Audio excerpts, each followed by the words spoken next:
নমস্কার বন্ধুরা, প্রতিমা রান্নাঘরে আপনাদের সবাইকে অনেক অনেক স্বাগত। আজ আমি বানাবো চিকেন কাঠি রোল। তো ভীষণই ভালো খেতে হয় এই রেসিপিটি। বিকেলে স্ন্যাক্সে কিংবা ডিনারে এভাবে বানিয়ে ফেলতে পারো। খুব সহজেই বানানো যায় আর খেতেও খুব টেস্টি, এবং বাড়িতে বানানো হয় সেহেতু খুবই হেলদি। তো বন্ধুরা, আজকের রেসিপিটি যদি আপনাদের ভালো লেগে থাকে তাহলে একটা লাইক দিয়ে দিও, আর নতুন বন্ধুরা হলে অবশ্যই সাবস্ক্রাইব করে পাশে থাকা বেল আইকনটি অন করে দিও। বন্ধুরা, আমি চিকেনে যেহেতু রোল বানাচ্ছি তো চিকেন লাগবে, তো আমি বোনলেস চিকেন নিয়েছি এখানে, নিয়ে আমি কুচি করে রেখে দিয়েছি।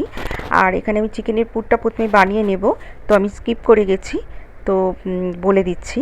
আমি প্রথমে কড়াইতে সর্ষের তেল দিয়ে 3 চামচ মতো সর্ষের তেল দিয়ে গোটা জিরে ফোড়ন দিয়েছি, দিয়ে একটা মিডিয়াম সাইজের পেঁয়াজ কুচি করে নিয়েছি, দিয়েছি, আর 1 চামচ রসুন আর 1 চামচ আদা ভালো করে ভেজে নিয়ে তারপরে আমি চিকেনের কুচিটা দিয়েছি, দিয়ে কিছুটা নাড়াচাড়া করে নুন, হলুদ, ধনে গুঁড়ো, জিরে গুঁড়ো দিয়েছি, দিয়ে কিছুটা কষিয়ে নিয়ে মশলা দিয়ে তারপরে আমি দিয়েছি গাজর কুচি আর ক্যাপসিকাম কুচি। এখন আমি দিয়ে দিলাম নুন পরিমাণ মতো, আবার একটু নুন দিয়ে দিলাম, আর দিলাম অল্প একটু চিনি আর গরম মশলা গুঁড়ো দিয়ে ভালো করে এবারে মশলার সাথে আমি কষিয়ে নিচ্ছি। চিকেনটা অনেকক্ষণ ধরেই কষিয়ে নিয়েছি মশলার সাথে, তাই আমি চিকেনটা সিদ্ধ হয়ে গেছে। তারপরে আমি ক্যাপসিকাম আর গাজর কুচিটা দিয়েছি, দিয়ে আমি চিনি আর গরম মশলা দিয়ে দিলাম, দিয়ে আর অল্প একটু নুন দিলাম আরও, দিয়ে ভালো করে কষিয়ে নিলাম। এবারে আমি 1 চামচ টমেটো কেচাপ দিলাম। টমেটো কেচাপটা নামানোর পুরটা নামানোর আগে দেবে, আর কিছুটা ধনেপাতা কুচি দিলাম, দিয়ে রেডি হয়ে গেল আমার চিকেনের পুরটা তৈরি হয়ে গেল। এবারে আমি গ্যাসের ফ্লেমটা বন্ধ করে আর একটু চাপা দিয়ে রেখে দিলাম। এবারে আমি এদিকে আমি ময়দা মাখাটা আর দেখাইনি তোমাদের। ময়দা আমি নুন আর 2 চামচ সাদা অয়েল দিয়ে ময়ান দিয়ে আমি ভালো করে ময়দাটা মেখে 30 মিনিট রেস্টে রেখে দিয়েছিলাম। এবারে আমি রুটির মতনই লেচি কেটেছি, রুটির থেকে একটু বড় সাইজের লেচি কেটে রুটি বেলে নিলাম। রুটি বেলে নিয়ে এবারে আমি একটু ব্রাশ দিয়ে একটু তেল দিয়ে মাখিয়ে দিলাম রুটিটা ওপরে, আর ওপরে একটুখানি ময়দা ছড়িয়ে দিলাম। এবারে রুটিটার এক পাশে আমি নাইফ দিয়ে কেটে এইভাবে রুটিটা পুরোটা এইভাবে রোল করে নেব।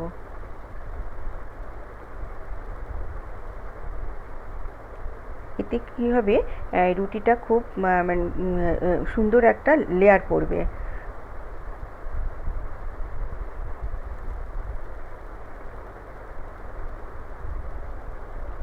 দিয়ে আবারও আমি ময়দা ছড়িয়ে রুটির মতন করে বেলে নেব।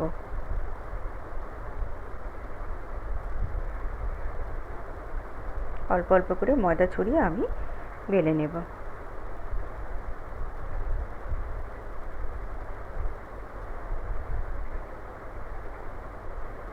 দেখো কত সুন্দর একটা লেয়ার পড়েছে। এদিকে আমি তাওয়া বসিয়ে দিয়েছি, এবারে তাওয়া গরম হয়ে গেছে, আমি অল্প একটু তেল দিয়ে দিলাম, সাদা তেলে করব। সাদা তেল দিয়ে দিলাম, দিয়ে ব্রাশ দিয়ে ছড়িয়ে দিলাম তেলটা।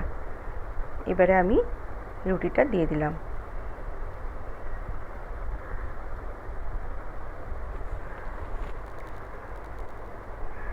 সুন্দর রুটিটা বেশ লেয়ার পড়েছে আর সুন্দর মুচমুচে ভাজা হবে, বেশ ভালো লাগবে খেতে।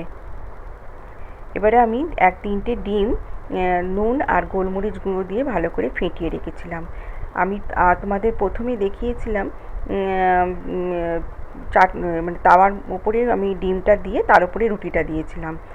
এবারে আমি রুটির ওপর ডিমটা দিলাম, দিয়ে উল্টে দিলাম। দুরকমভাবেই দেখালাম, তো যেটা তোমাদের সুবিধে হবে ঠিক সেইভাবে বানিয়ে নিও।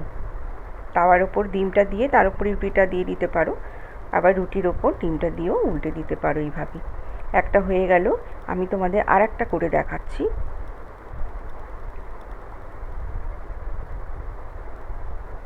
ঠিক এইভাবে তেলটা ব্রাশ করে নিয়ে ওপরে ময়দা গুঁড়ো ছড়িয়ে দিয়ে ময়দাটা ছড়িয়ে এভাবে এক পাশে নাইফ দিয়ে কেটে রোল মতন করে নিয়ে এইভাবে ঘুরিয়ে ঘুরিয়ে লেচি করে রুটি বেলে নিলাম। নিয়ে আবার দেখো ঠিক একই পদ্ধতিতে সব পুরোটা করে নিলাম।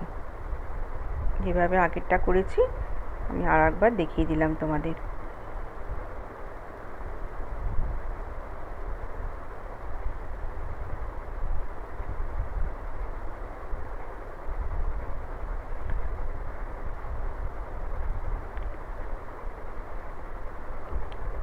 এবারে দেখো আমি একটা রোল করে নিচ্ছি। চিকেনের পুরটা দিয়ে দিলাম, তার উপরে টমেটো কেচাপ দিয়ে দিলাম আর পেঁয়াজ কুচি দিয়ে দিলাম। তোমরা চাইলে এখানে কাঁচা লঙ্কা কুচিও দিতে পারো। আমি প্রথমেরটা কাঁচা লঙ্কা কুচি দিয়ে দেখিয়েছিলাম, তো এখন কাঁচা লঙ্কা দিইনি। একটা টিস্যু পেপারে এভাবে রোল করে নিয়ে নিচটা মুড়ে দিতে হবে। দেখো সুন্দর হয়েছে। এইভাবে তোমরা খুব সহজেই বাড়িতে বানিয়ে নিতে পারো এবং সবাই খেয়ে খুবই খুশি হয়ে যাবে। সবাই খুব ভালো থেকো, সুস্থ থেকো। আবার আসবো নতুন কোনো রেসিপির সাথে।